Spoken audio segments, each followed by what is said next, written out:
Mis amadas hermanas y hermanos, yo quisiera hoy preguntar, dentro de la Biblia, dentro de toda la historia bíblica que usted se ha leído, ¿cuál sería para usted un ejemplo de papá? Eso es bueno, ¿sí? ¿Cuál sería? Dígame un nombre, sin temor alguno. Ándale. Wow. Sí, ¿qué más? Otros papás de la Biblia. Dígame sin miedo, sin temores. ¿Quién? ¿Abraham? Ah, Adán. Oh, por supuesto. Wow, el primero. ¿Quién más? ¿Quién? Muy bien, así es. ¿Quién más? Otro padre así de la Biblia que te impacte a ti en primer lugar, ¿no? ¿Quién? Jacob, increíble. Noé, así es, ¿verdad? Y son hombres de la Biblia que nos impactan a nuestra vida, en lo personal. Y usted seguro va leyendo la Biblia y dice, wow, qué impactante esta parte que me está hablando acá, ¿no? Pero el hermano Ramón hablaba de un personaje que muy pocas veces pues, se usa, como la vez pasada hablamos del ladrón de la cruz, para hablar de fe. Pues hoy vamos a hablar de un hombre de que muy poco se habla, casi siempre se habla del padre Abraham, ¿verdad? Y se predica del padre Abraham y el reino del padre Abraham y todos los demás, Job también, ¿verdad? Noé, Moisés y así muchos hombres de la Biblia que nos impactan con los hechos, con lo que hicieron, con la fe que tuvieron, con el amor de Dios que tuvieron. Pero en este día vamos a hablar de ese personaje que nos enseña muchas cosas a cada uno de nosotros como padres, ¿verdad? Y hoy hablamos a padres, anoche hablamos a los hombres, ¿sí? Los que estuvieron por acá, pues le hablamos a los hombres, Dios le habló a los hombres y Dios nos habló a todos los que estamos allí.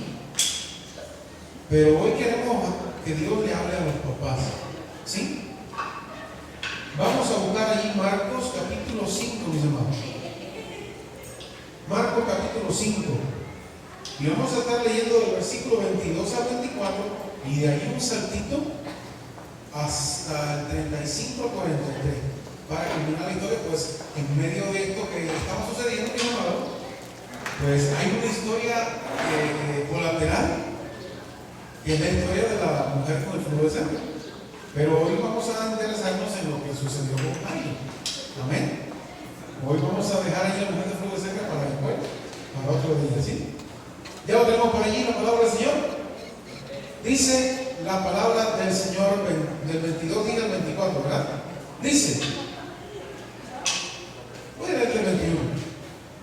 Pasando otra vez Jesús en una barca a la otra orilla, se reunió alrededor de él una gran multitud y estaba junto al mar. Allí estaba Jesús. Y dice la palabra del Señor, y vino uno de los principales de la sinagoga, ¿sí? Llamado Jairo, y luego que le vio se postró a sus pies.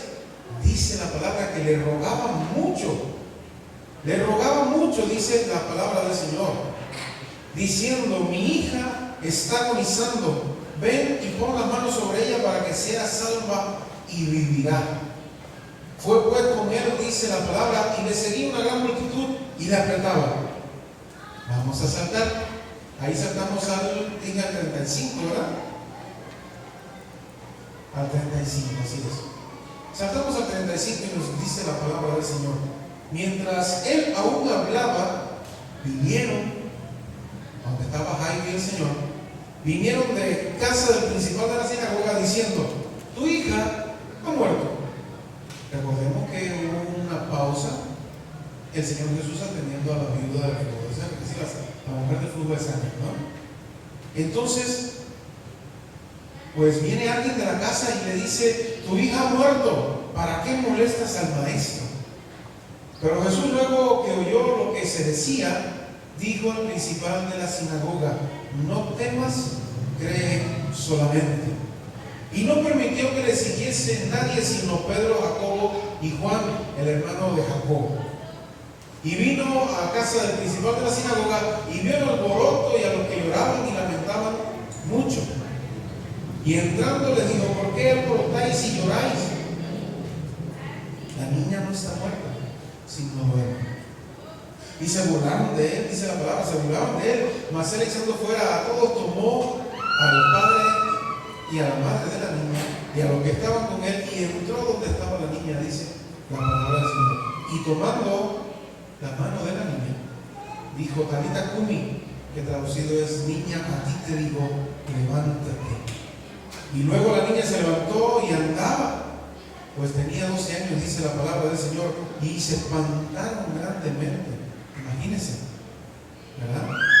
Pero él les mandó mucho que nadie lo supiese y dijo que se le diese de comer. Y allí termina esta maravillosa historia de una entrega de parte de Dios de vida, pero una maravillosa historia de un padre que salió corriendo a buscar al Señor, al Maestro, ¿verdad?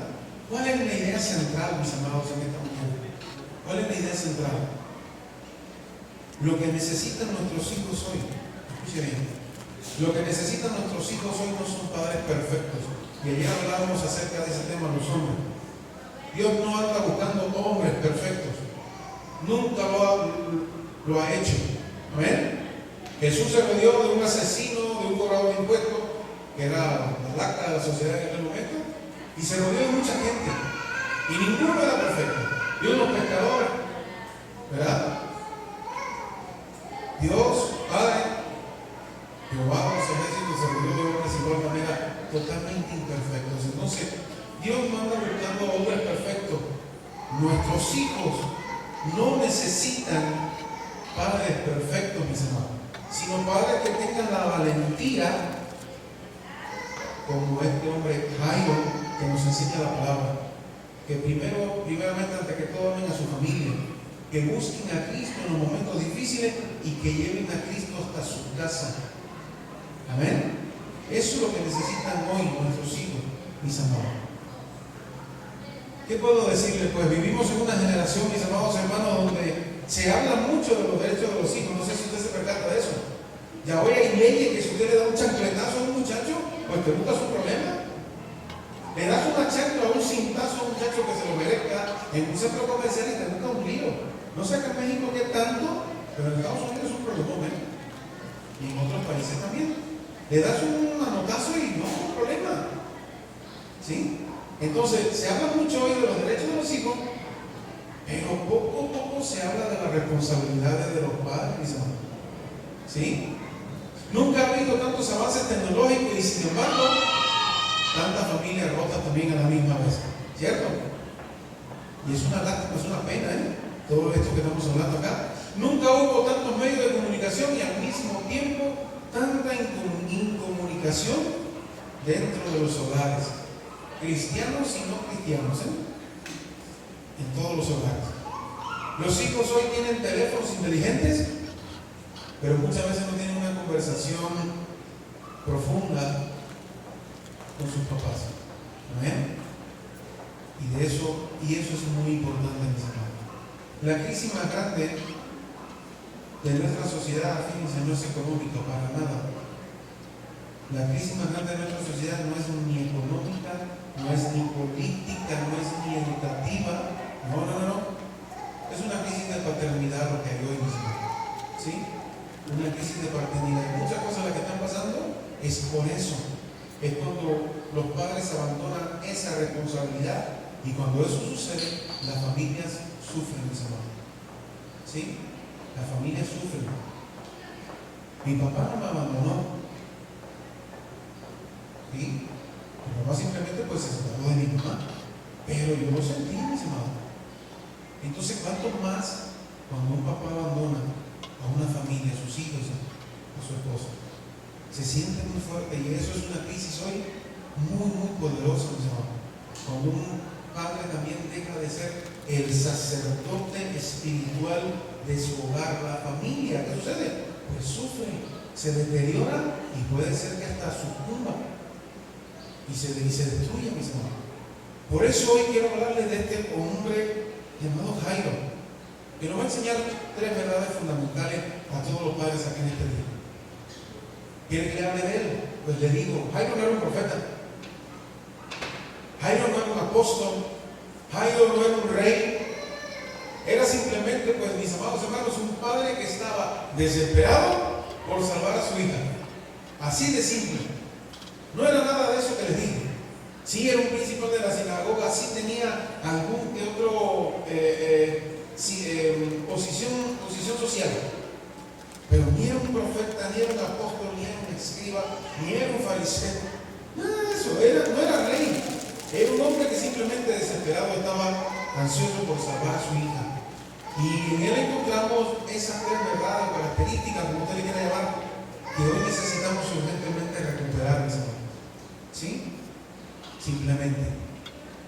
Lo primero en este día que vamos a aprender de Jairo, que nos enseña a todos los padres que estamos acá. Lo primerito. Este era un hombre que tenía en su mente una definición correcta de familia. ¿Amén o no? Tenía una definición correcta de familia. Dijo ahí con el Señor Jesús: mi hija está agonizando. Él no dijo: mi trabajo está agonizando. No dijo: mi reputación. No dijo: mis finanzas. Dijo: mi hija está agonizando. Y le dijo al Señor: lo que estaba muriendo era lo que más amaba, mis amados. Y eso es lo que nos enseña él. Esa verdadera definición o concepto de lo que es la familia. Y este hombre nos lo está enseñando hoy, mis amados, también. Ese concepto que usted y yo debemos de tener como papás acerca de la familia. ¿Sí? ¿Por qué? Porque en primer lugar su familia era lo más importante que su posición. Era mucho más importante. Jairo era el principal de la sinagoga, sí. Era una figura pública, sí. Era un hombre respetado, también. Era un líder religioso, también, sí. Pero sin embargo, dejó todo eso, mis amados, para atender a su hija. Yo estoy seguro que como él trabajaba en la sinagoga con los escribas y fariseos, no se pusieron muy contentos ni alegres con lo que hizo él. Salió demandado a buscar al maestro. Él sabía, él había escuchado cosas que hacían, y dijo: este es el que va, el que puede, el que tengo que buscar para salvar a mi hija. ¿Sí? Y su familia en ese momento fue lo más importante. Muchos hombres hoy sacrifican a sus hijos para alcanzar incluso el éxito de ese mundo. ¿Verdad? Gente que se va de sus hogares y deja a la familia detrás, y a veces parece entendible, ¿no? Mi país es un ejemplo claro de eso. Hombres que se van, incluso, mis amados hermanos, dejan a su familia y a sus hijos y agarran una cosa que le llaman balsa, que ni lo es. Es un pedazo de, no sé cómo usted le llama acá, de poliespuma. ¿Cómo se le dice acá? A lo que se parte facilito. ¿Unicel? Bueno, un trozo de unicel, ¿verdad? Y arman muchos trozos de unicel y sacan una balsa, y con eso un remo también, y así se lanzan al mar, mis amados, para cruzar todo el estrecho de la Florida y llegar a Estados Unidos y tratar de cambiar su vida y tratar de ayudar a su familia, luego traerse a para allá. Entonces, todo ese proceso, mis amados, lo hacen hombres en mi país para intentar salvar a su familia. ¿Sí? Lo cual no es correcto. ¿Sí?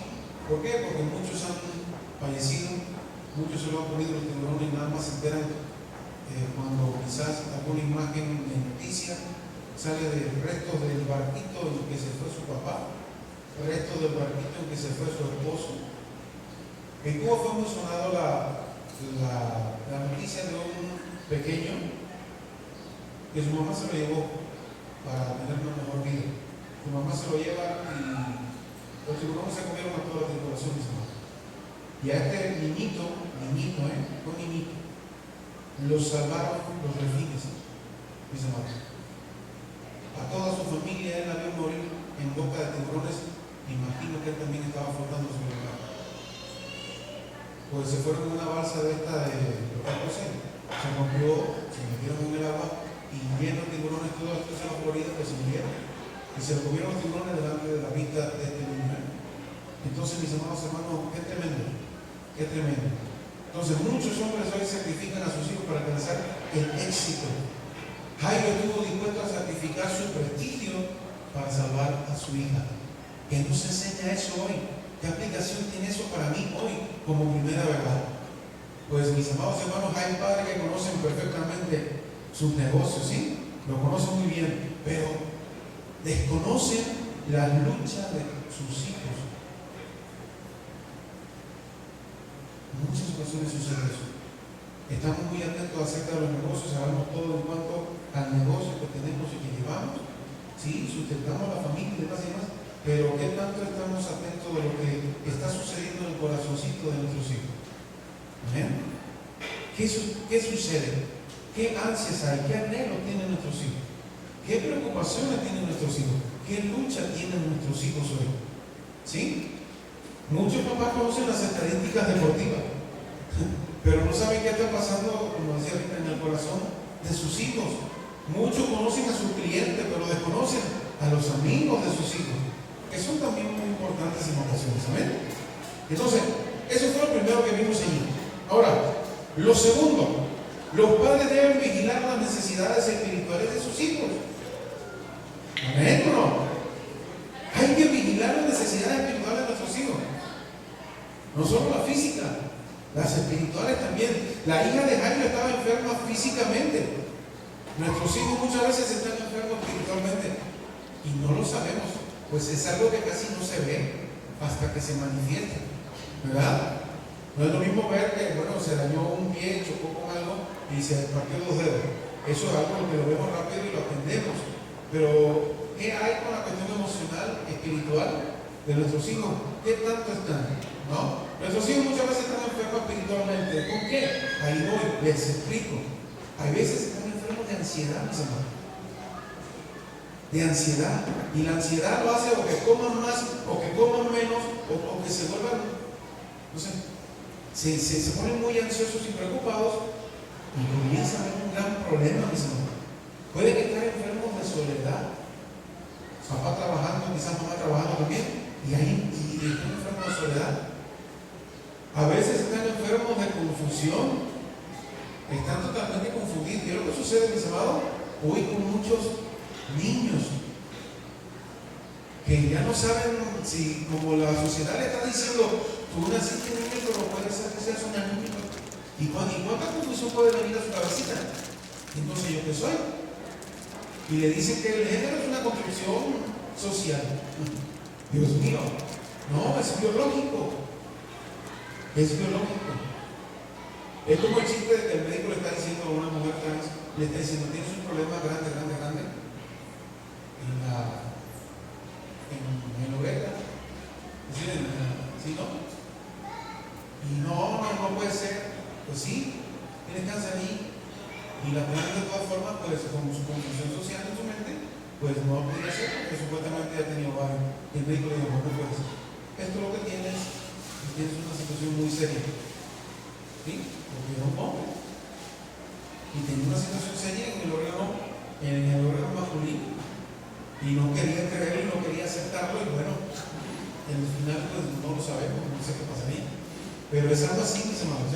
Entonces, pueden estar enfermos de eso, pueden estar enfermos por la influencia del mundo. Y la Biblia nos enseña algo muy importante.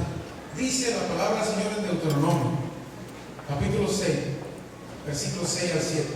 Me dice lo siguiente: y estas palabras que yo te mando hoy estarán sobre tu corazón y las repetirás ¿a quién? A tus hijos. Y sigue diciendo cosas muy bonitas allí. Se lo dejo de tarea para que lo lea. Bien hermosa esta parte de Deuteronomio capítulo 6. Dice así, dice esto: y estas palabras que yo te mando hoy las estarás sobre tu corazón, y ellas mismas las vas a repetir a tus hijos también. Anoche hablaba acerca de un tema, acerca de eso de repetir a tus hijos. Y anoche hablaba acerca de un tema de un hombre, Recap, que dijo a su descendencia: no hagan esto delante de Dios, no hagáis esto delante de Dios, no desagraden a Dios en esto y en esto y en esto. Y luego Dios mandó al profeta para bochornar y poner en ridículo a todo el pueblo de Israel, y mandó al profeta a que le pusiera una mesa de vino a todos esos muchachos, a la descendencia de ese aquel que dijo: no hagan esto delante de Dios, no desagraden a Dios en esto. ¿Y qué sucedió, mis amados? Toda la descendencia, estos muchachos le dijeron al profeta: nosotros no. debemos ir, porque nuestro antepasado nos dijo que no debemos hacer eso delante de Dios. Y estos muchachos, mis amados hermanos, mostraron a todo el pueblo de Dios, a todo el mundo, acerca de lo que es una verdadera obediencia a Dios. Amén. Y es de eso, es alguien que dijo a sus hijos: esto no se hace, esto desagrada a Dios. Y si quieres tener la rodilla sobre la tierra, si quieres ser bendecido, si quieres ser bienaventurado, haz esto y no pongas en tristeza al Espíritu Santo, ¿ven? Porque eso te va a traer bienaventuranza, mi hijo. Y ese consejo se lo dio su antepasado, y en este momento estaba delante del profeta diciendo: no.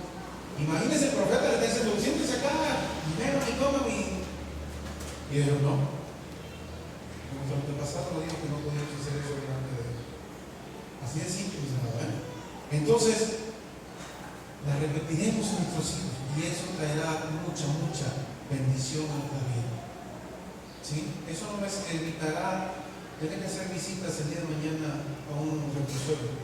Eso no nos evitará tener que hacer visitas el día de mañana quizás a una funeraria. Amén. Cuando andamos y le decimos a nuestros hijos las cosas que desagradan a Dios y las cosas que Dios quiere para nuestros hijos, para nuestra familia, y eso es bueno, mis hermanos. La educación espiritual nunca fue responsabilidad principal de la escuela ni de la iglesia con nuestros hijos. Amén. ¿Queda claro eso? En la iglesia, por supuesto, que vamos a enseñar principios bíblicos, vamos a enseñar la Biblia a los niños, sí, pero la responsabilidad mayor ni es de la sociedad, las escuelas, ni es de los maestros de escuela dominical, es de nosotros como papás y mamás. Amén.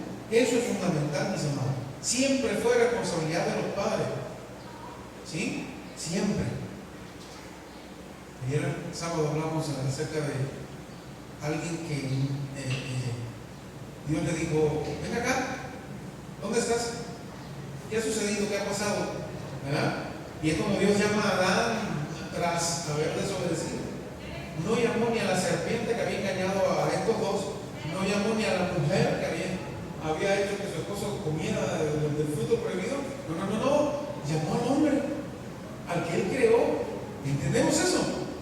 Entonces estoy hablando aquí con los papás, con los hombres, con los que se ponen el sitio y se lo aprietan. Con eso estamos hablando esta mañana. ¿Ven? Entonces, mis amados hermanos, lo tercero importante, la conciencia de familia. Eso que este hombre Jairo nos enseña hoy fue una prioridad, y es una prioridad para hombres piadosos, mis amados. Lo fue. ¿Quiere que les diga quién es? Ahí vamos. Abraham, el primero. Vamos allá. Abraham. Dios dijo: he conocido a Abraham para que mande a sus hijos. Génesis 18, 19. ¿Qué dice? Si lo tenemos por ahí en pantalla. Génesis 18, 19. ¿Sí? He conocido a Abraham para ver si esta versión que tengo acá es la misma de la Reina Valera que tenemos por la Reina. ¿Sí? Abraham es el primero. ¿Sí? Fue prioridad, ese diseño de familia de Dios fue prioridad en los hombres piadosos de la palabra del Señor, de la Biblia, que nos enseñan hoy también. ¿Ven? ¿Qué dijo Abraham? ¿Alguien lo tiene por ahí? ¿Lo ven?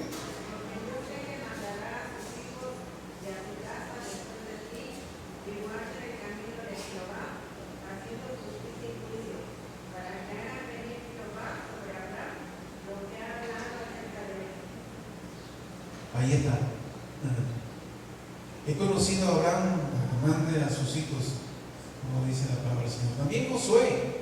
Josué nos enseña algo importante. Cuando dijo, se paró delante de todo el pueblo y le dijo: yo no sé qué van a hacer ustedes, no me importa nada, pero yo en mi casa serviremos a Jehová. ¿Qué ejemplo, mis amados, para sus hijos? ¿Qué ejemplo de este hombre?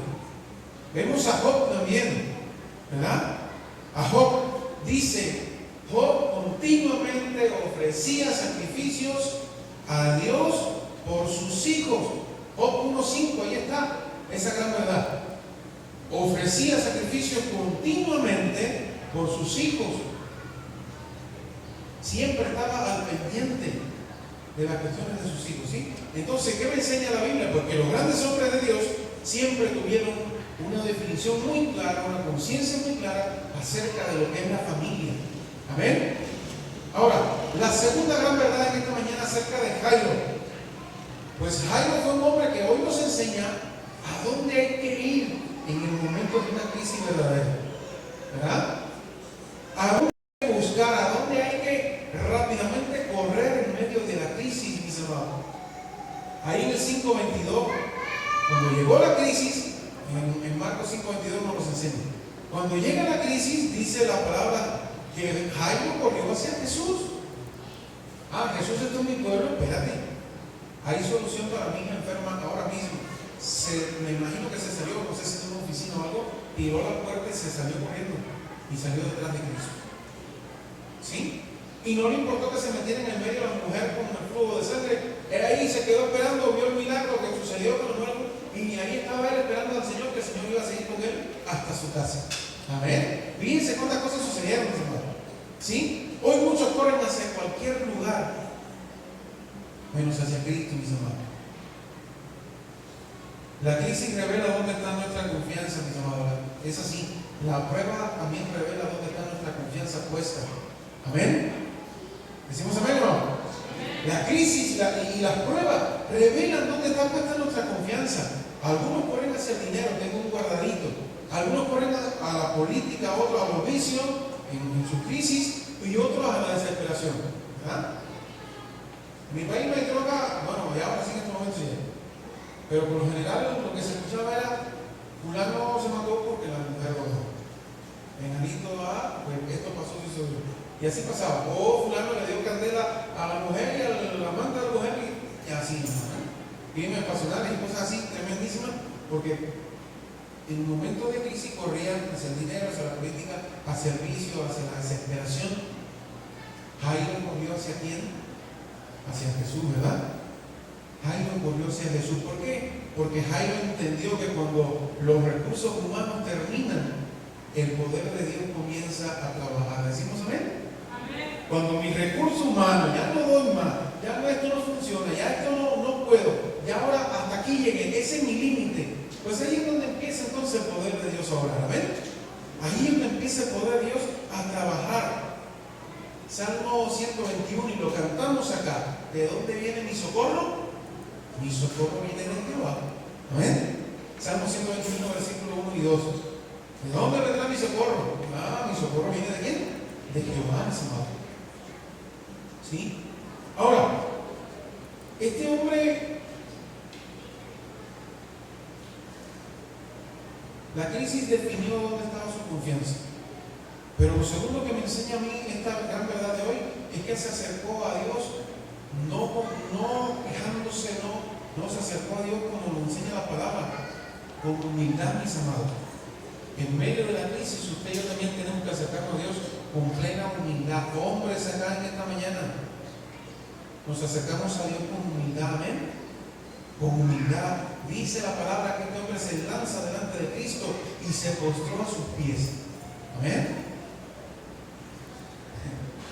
Un hombre importante se estaba lanzando de rodillas delante del maestro, mis hermanos. Si me imagino la cara de algún fariseo si estaba cerca, ¿cómo le habrá visto? ¿Cómo le habrá visto?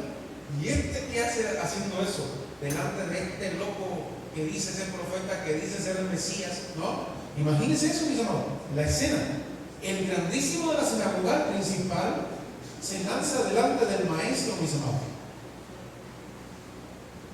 ¿Qué escena tan hermosa?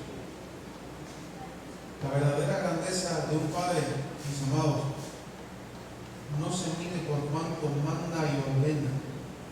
Amén. La verdadera grandeza de un papá no es cuando manda y ordena y por mi cinto y mis pantalones, esto es así, papá, ¿verdad? Y ponemos un orden entre comillas, ¿verdad? Orden entre comillas. La verdadera grandeza se mide por cuánto se humilla ese hombre, ese papá delante de Dios. ¿Amén? ¿Entendemos eso, iglesia? Ahí está la grandeza, mis hermanos. Por cuánto nos humillamos y nos postramos delante de Dios para resolver cualquier crisis que haya llegado a nuestra vida. Esa es la grandeza de un papá. Es esa, mis amados. Lo otro que hizo este hombre y nos enseña hoy, suplicó con perseverancia, mis amados. ¿Sí? Dice la Biblia, no lo dice el pastor, dice la Biblia, le rogaba mucho. Le rogaba mucho. Pero cuando la Biblia dice le rogaba mucho es porque algo pasaba allí mismo, ¿sí? Y lo otro, lo importante que nos enseña, es que creyó aún cuando recibió las malas noticias, mis amados. Porque ahí en el versículo 35 viene alguien de su casa y le dice, oye, ni molestes al maestro. ¿Por qué? Porque ya tu hijita murió, mi hermano. Ya le estamos cantando y está la gente con la flauta y las mujeres que venían para llorar allí. Ya estaba toda esa gente, todo armado, mis amados. Todo el funeral ya estaba prendido, ¿no? Imaginemos el golpe que recibió este hombre de ahí estando al lado del Señor cuando recibe la noticia de que su hija ya murió. Pues me imagino que en su mente, mis amados, en nuestra mente, de igual manera la noticia te llega y todo parecía perdido. Entonces Jesús simplemente se viene y le dice, hey, amigo, no temas, cree solamente. Qué tremendo, mis amados. Ahí en el versículo 36. Ahora, esa palabra sigue vigente para los papás del día de hoy también. Amén. Esa palabra sigue vigente, cree solamente. Y Dios nos pone en nuestra mano, así su mano, en nuestros hombros, mis amados. Y nos dice hoy también, cree solamente. Cree solamente cuando un hijo se aparta. Cree solamente cuando un matrimonio está en total crisis. Cree solamente. Él lo puede hacer, Él lo puede restaurar. Amén, ¿no? Amén. Eso es para los papás que estamos aquí, ¿eh? Apriétese el cinto, que todavía no terminamos, ¿eh? Cree solamente cuando el matrimonio está en crisis, cree porque Dios lo puede hacer. Cuando parece que todo termina, cree solamente, sigue diciendo el Señor hoy. Cristo sigue diciendo, no temas, cree solamente, mis amados. Amén. Lo sigue diciendo hoy, mis amados. Ahora, lo tercero nos enseña Jairo, y la tercera gran verdad y última.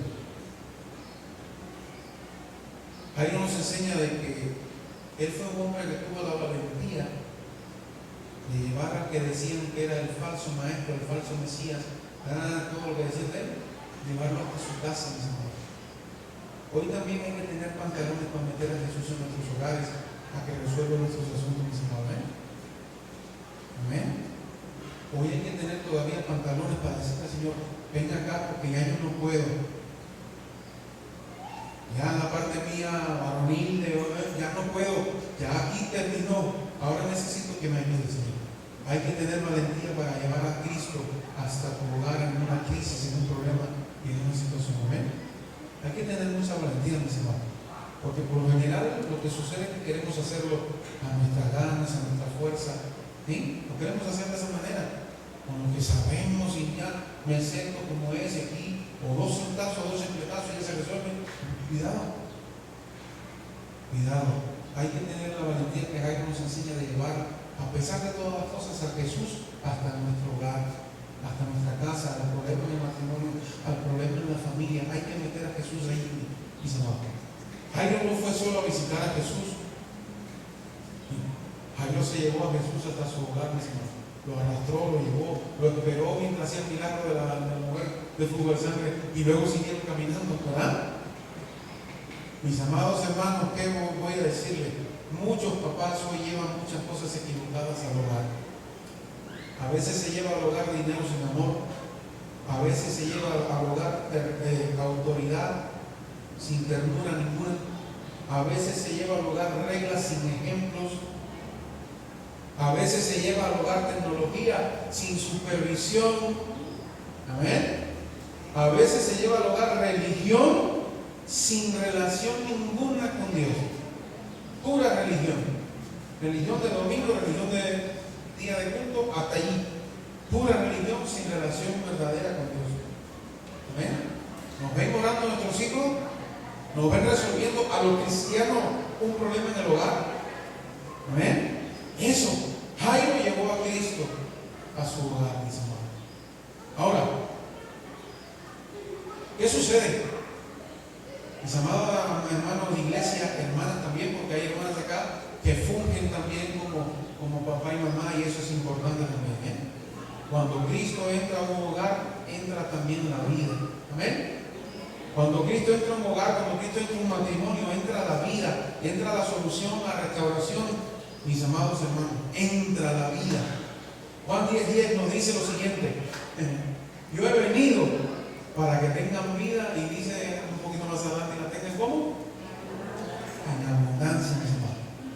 La hija estaba muerta, la casa estaba llena de llanto, lo que estaba pasando en este momento, La esperanza pues parecía totalmente acabada. Imagina a la mujer de Jairo. Jairo andaba buscando al Señor mientras su hija enferma muere. No me imagino si le echó un responcito cuando llegó, ¿no? ¿Verdad? Pero Jesús entró, y cuando Jesús entra, vamos allá, ¿qué sucede, mis hermanos? Cuando Jesús entra a tu hogar, porque tú lo llevas, la desesperanza cambia. ¿Amén?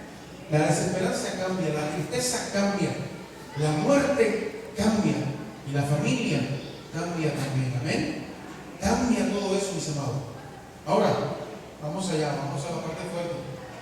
Llevar a Jesús al lugar no es fácil, pero puedo asegurar, mis amados, llevar a Jesús a nuestros hogares implica vencer montones de obstáculos y de problemas y de situaciones. ¿Amén? Porque no es fácil. ¿Por qué? Porque mire, no sé si usted se percata, ¿dónde fue a buscar algo a Jesús? ¿Qué había? Dice la palabra del Señor que había una gran multitud, y allí, y apretaban al Señor, y para allá y para acá, y el Señor no sabía ni dónde moverse. Si llega este hombre, no sé cómo se hizo el lugar para llegar al Señor, hablarle y decirle todo. Entonces, el primer obstáculo que nos vamos a topar, también nosotros hoy, son las multitudes, mis amados. ¿Sí? Son las multitudes de la gente diciendo, no, y ya, ¿no? Y la multitud significa hoy por hoy presiones sociales. La cultura actual también impide a veces que llevemos a Jesús al hogar.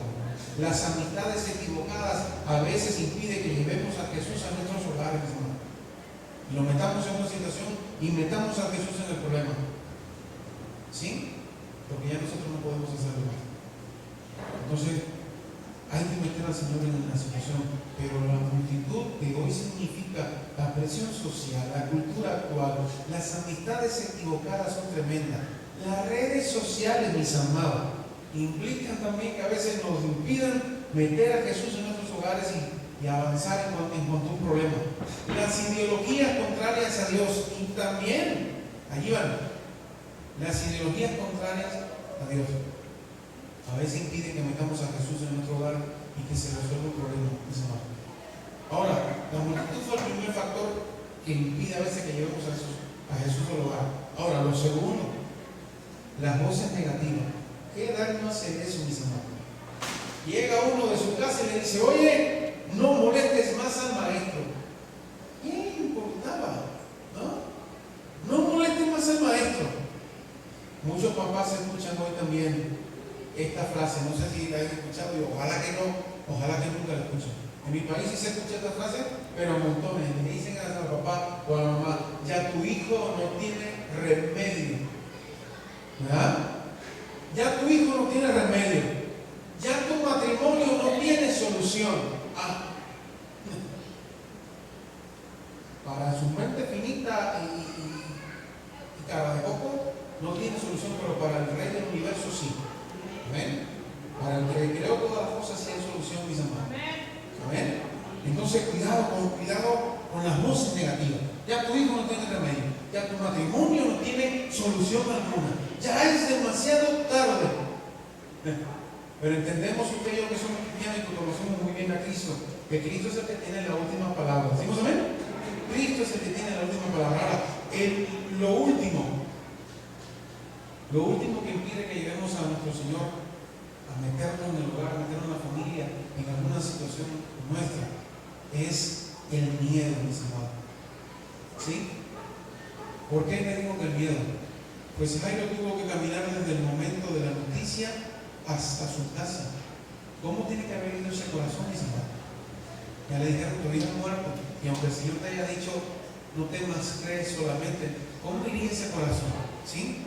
Cada paso, mis amados hermanos, de este hombre llevando a Cristo a su hogar fue una batalla, mis amados. Cada paso me lo imagino, porque es bien difícil, a pesar de que Cristo vaya caminando contigo, es muy difícil. El miedo también impide que llevemos a Jesús a nuestras situaciones, a nuestros problemas. ¿Sí? Cada paso es una batalla de fe, mis amados. Y muchos padres están caminando hoy con lágrimas ocultas. Amén. Pero Cristo sigue caminando junto a ellos, aunque no lo sepan, aunque no lo crean, mis amados. ¿Sí? ¿Cuál es el detalle en esta mañana, en este día? El detalle es que a veces no vemos al Señor haciendo eso. A veces no lo vemos. Marcos 5:40 dice: Jesús tomó al padre y a la madre de la niña, y los que estaban con él, y se mete dentro de la oración.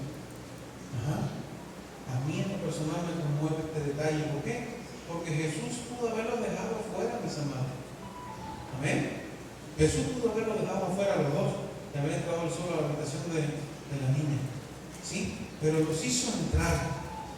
¿Por qué? Porque los milagros muchas veces, mis amados, yo diría que el 98% de los milagros incluyen a los papás de familia también. Amén. Incluyen a los papás de familia. Por eso Jesús los mete también con él adentro del cuarto donde estaba la pequeña. Porque los milagros de Dios muchas veces incluyen a los papás. Dios quiere usar a los padres en la restauración de sus hijos. No es un problema que ya se lo deja el Señor y ya todo quedó ahí. No. Hay que meterse en el asunto también. Amén. Ahora, la pregunta no es la siguiente: ¿necesitan nuestros hijos mejores escuelas, mejores gobiernos, mejores oportunidades? Todo eso es importante, sí. Pero la pregunta principal es: ¿tiene el padre hoy con la misma conciencia, fortaleza que Jaime? Padres que tienen una conciencia y una definición de lo que es familia, ¿lo tenemos? Padres que saben dónde correr en el momento real de la crisis, de la prueba, de las circunstancias difíciles.